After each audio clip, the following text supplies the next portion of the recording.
So are you one of the many people out there with this immense fear of failure, which is holding you back from turning your love of interior design into a profitable business? In my 6 years of coaching budding interior design enthusiasts, I've found that the majority of my students are held back from turning their passion into a profitable business due to this very fear. But recognising and overcoming these fears can often be the first step towards a successful and fulfilling career. In today's video, we're going to explore the common fears that prevent most people from launching their own interior design business, and I'll show you the 3 practical strategies to overcome them. But before we dive in, I want to give you my free essential checklist to transform your passion of interior design into a money-making business. It's packed full of helpful advice on how to start and grow your own interior design business, even if you've got no experience and you're just starting from scratch. And it's yours for free. Just click the link below the video and you can get it straight away. So are you one of the many people out there with this immense fear of failure, which is holding you back from turning your love of interior design into a profitable business? Let's go through this together and turn this fear around. You ready? Let's get started.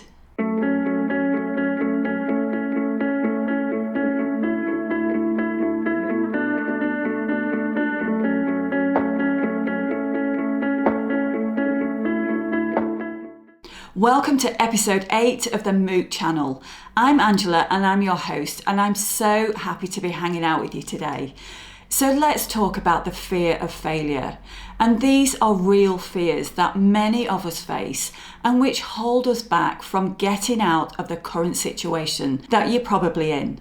So the first fear that many of us face is the fear of not being good enough. Many people starting out in the interior design business feel that they're not skilled enough to compete professionally, and this fear of inadequacy can be paralysing. So how do you overcome this? I meet many people who have this very fear, and what I always tell them is to start small. Begin with small, manageable projects to build your portfolio and self-confidence.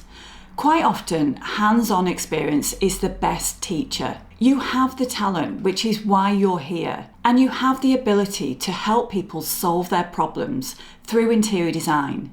Think about all the free favours you've done for your friends and your family when they've asked for your advice on how to decorate a room in their house or change a layout they had to make it more user-friendly.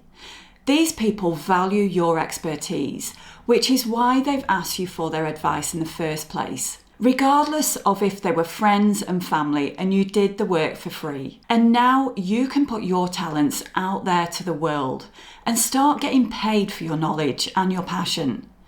Remember that if you can solve people's problems, people will pay for it, and quite often they'll pay a premium for it just to make that problem go away. Just think of it this way. If you have, let's say, a mattress on your bed, which is so uncomfortable, you feel the springs in your back every night as you try to go to sleep, and you wake up in the morning with a sore neck and tired because you've had a very uncomfortable night. And then one day you find that there's a mattress out there that is the most comfortable mattress, which will give you a full night's sleep, and you wake up pain-free, well rested and ready to go. But the cost of this mattress is, say, £100 more than the average. Would you buy it? Well, I think you'll find that the answer is yes. And it's the same here. If you can solve people's problems through your interior design talents, then there is nothing holding you back turning your passion or hobby into a money-making business.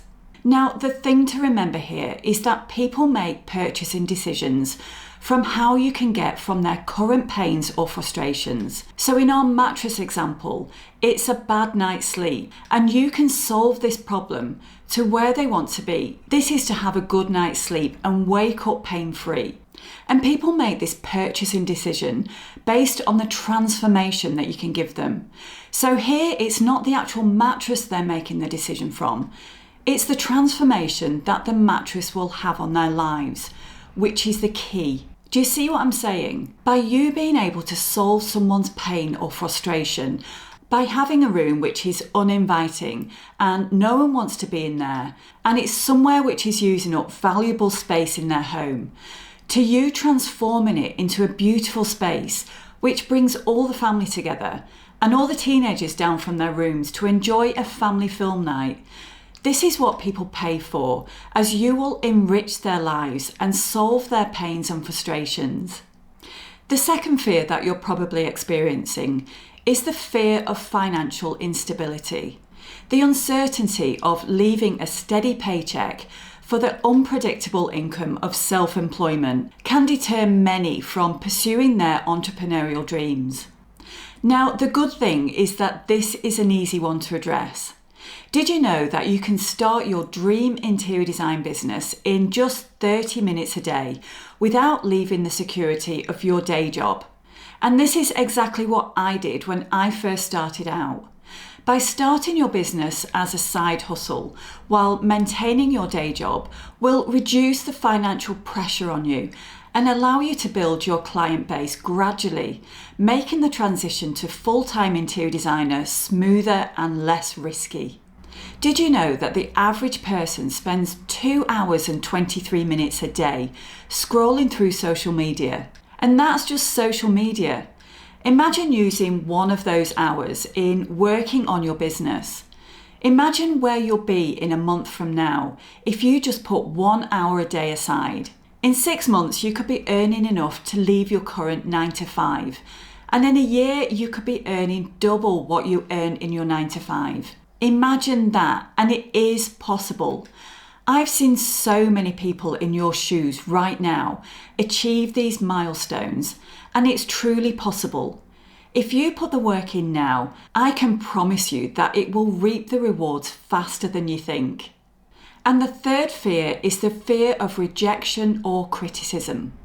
Rejection or negative feedback from clients can be daunting. Just the thought of not meeting client expectations can stop many people from even trying in the first place. So how do you overcome this? Learn to view criticism as an opportunity for growth. If they don't like your design, then ask them why.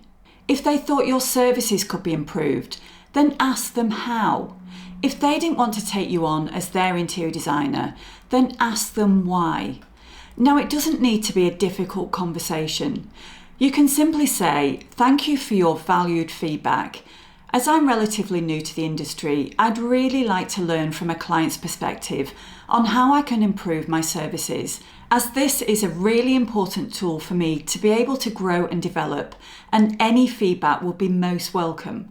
And this is where you turn something which you once viewed as a negative comment into a positive experience. And you can start to see rejection as an opportunity on how you can grow and develop and tweak the things that make them better so that the next client will have a much better experience. Now, let me give you an industry secret. There is no interior design business out there that is perfect. And trust me when I say this, I've worked in many of the world-class studios and they all have their imperfections. My own interior design business has imperfections, and we also sometimes get negative feedback. But the difference between a good interior designer and a great interior designer is by being able to view criticism as an opportunity for growth. And if you can do this, then your business is going to thrive. The fear of failure is a powerful deterrent, but recognizing that every successful interior designer started somewhere can be liberating. By taking the first steps, even if they're small, you can begin to change that fear into action. Starting your interior design business as a side hustle allows you to maintain financial security with your day job while building a foundation for a full-time business that could eventually earn you 5 times your current income. Just by getting started on your journey can lead to life-changing decisions and the potential to turn your life around completely. Your love of interior design can indeed morph into a thriving business with persistence, learning, and a willingness to step out of your comfort zone. Remember that every expert was once a beginner, and every successful interior design business began with a single step. Let your passion lead the way, and let your fears transform into building blocks for your future. Remember, if you haven't already, download my free essential checklist to transform your passion of interior design into a money-making business. It's packed full of helpful advice on how to start and grow your interior design business, even if you have no experience and you're just starting out. And it's yours for free. Just click the link below the video and you can get it straight away.